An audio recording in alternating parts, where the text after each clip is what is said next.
ଦେଖନ୍ତୁ ଶିବରାତ୍ରର ଅର୍ଥ ଏମାନେ କିଏ ଜାଣିନାହାନ୍ତି।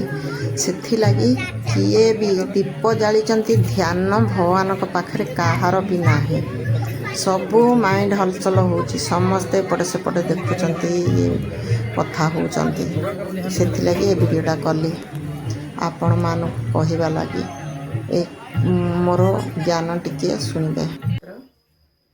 ଶିବଙ୍କର ରାତି ଶିବରାତ୍ର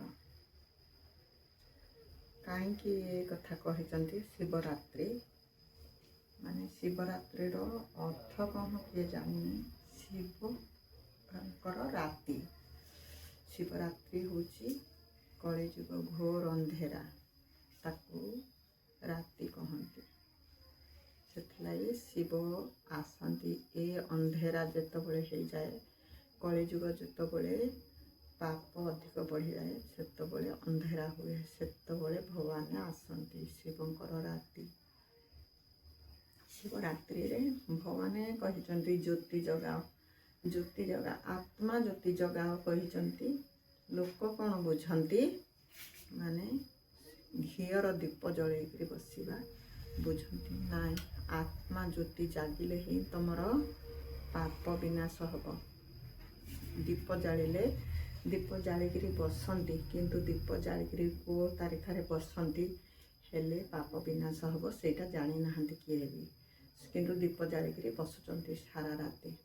ଆମେ ଗୋଟେ ରାତି ଯଦି ଜ୍ଞାନ ଜାଣିକିରି ଗୋଟେ ରାତି ଯଦି ଦୀପ ଜାଳିବା, ଆମର ବହୁତ ଦିନ ଶକ୍ତି ମିଳିଯିବ।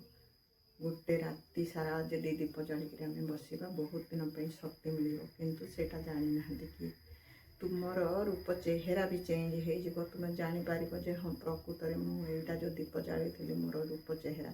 ଲୋକମାନେ ବିୟୁଟି ପାର୍ଲର ଯାଉଛନ୍ତି ରୂପ ଚେହେରା ଚେଞ୍ଜ କରିବାକୁ, କିନ୍ତୁ ଦୀପ ଗୋଟିଏ ଦୀପ ଜାଳିକିରି ଆପଣ ସାରା ରାତି ବସନ୍ତୁ ଭଗବାନଙ୍କର ଧ୍ୟାନରେ, ହେଲେ ତୁମର ଦେଖିବ ତୁମ ଚେହେରାକୁ ତୁମ ଅଇନାରେ ଦେଖିକିରି ଜାଣିପାରିବ ତୁମର ଚେହେରା ବି ଚେଞ୍ଜ ହେଇଯାଇଥିବ, ସୁନ୍ଦରତା ଚେହେରା ବି ବାହାରି ପଡ଼ିବ।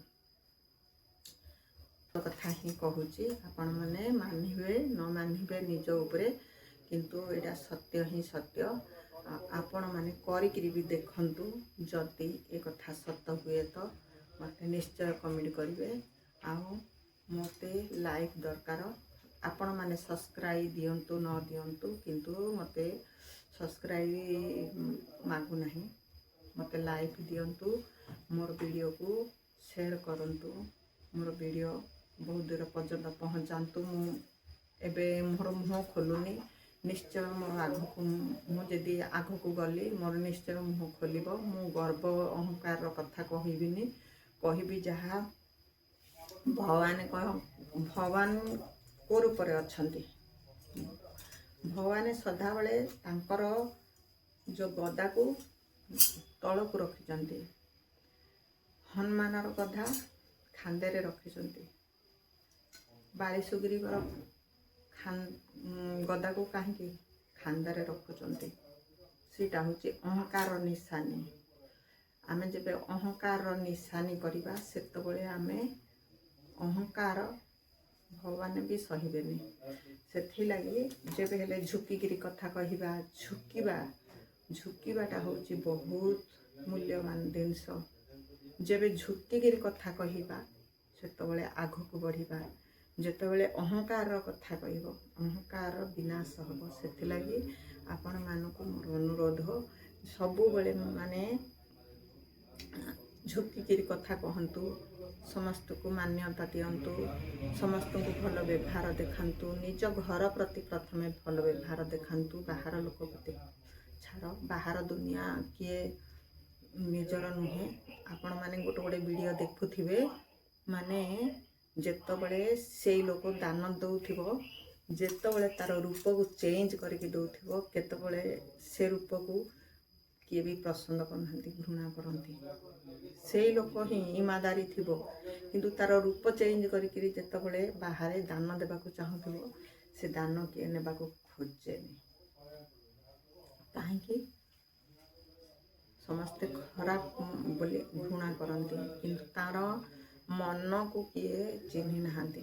ସେ ତା ମନ ଭିତରେ କ'ଣ ଅଛି, ଆଗ ପ୍ରଥମେ ମନକୁ ଚିହ୍ନ। କାହାର ରୂପକୁ ତାର ମାନେ ଶରୀରର ପିନ୍ଧିବା ଓଢ଼ିବାକୁ ଦେଖିକିରି ତାକୁ ସମ୍ମାନ ଦିଅନି। ସେ ଶରୀର ପିନ୍ଧିବା ଓଢ଼ିବା ଭିତରେ କିଛି ଲୋକର ବି ଅହଙ୍କାର ଥାଏ। ଯିଏ କପଡ଼ା ଭଲ ପିନ୍ଧିନଥିବ ତାର ଅହଙ୍କାର କମ୍ ଥାଏ। କାହିଁକି? ସେ ନିଜକୁ ଛୋଟ ମନେ କରେ।